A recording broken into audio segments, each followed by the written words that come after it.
Þetta er best. Þið eru eina lið sem hefur unnið Keflavík í deildinni í vetur. Eru þið með einhvers konar taka á þeim það?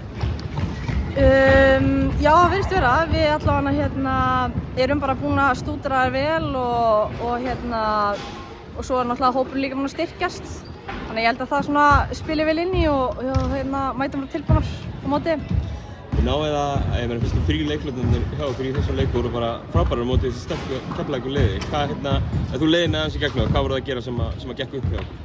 Ég held að við séum að ná að leysa pressuna þeirra betur en við vorum að gera í upphæði tímabils.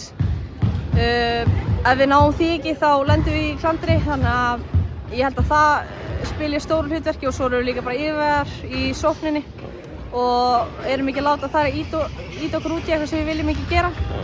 Þannig að ég held að þetta sé bara svona yfirvegun og svo fannst mér vörðin okkar frábær í dag. Við erum að ná að íta þeim í einhverja vitleysu. Fannst mér allavega svona í sérstaklega í fyrri hálfleik slæma sendingar og svona sem við erum að ná að hoppa inn í, þannig að já, svona helstu punktarnir.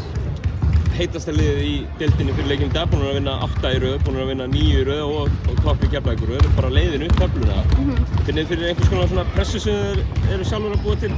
Nei, alls ekki sko. Við förum bara einhvern veginn í hvern einasta leik til þess að vinna hann og ég finn ekki fyrir neinni pressu. Ég var reyndar að segja við Ástríðuna áðan bara strax eftir leik alveg, hvað eru aftur komið marga í röð? Ég hugsa ekki út í þetta, bara gott að vinna og við fókusurum alltaf bara næsta leik og erum ekkert að hugsa út í hvað við erum búin að gera annað en bara halda áfram góðu gengi. Tala breytingar á hópnum, við messi Elín Sólu út í meiðsli en fáum svo Hildibjörgu inn í liðið. Hún hefur nú heldur betur komið að krafti inn í liðið ykkur á deildinni. Já, bara mikið fengur að fá Hildi og bara bæði góði körfi og svo bara frábær liðsmaður, þannig að mér finnst hún líka bara að koma inn með góðan anda og bara reynslu mikill leikmaður og bara frábær í alla staði, þannig að mikið fengur að fá hana og svo náttúrulega skulum ekki gleyma hvað Elín er góð í klefanum sko.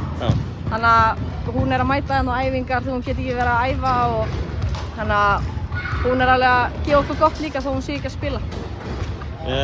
Einhverju leikir eftir, það eru margar umferðir í deildinni. Grindavík næst, hvað þurfum við að gera til þess að halda sigurgöngunni áfram þar? Bara að halda áfram það sem við erum búin að vera að gera og laga svona litlu hlutana sem við þurfum að vera að gera betur.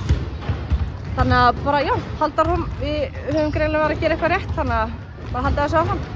Best takk fyrir það, Brett, og gangi ykkur vel. Takk fyrir það.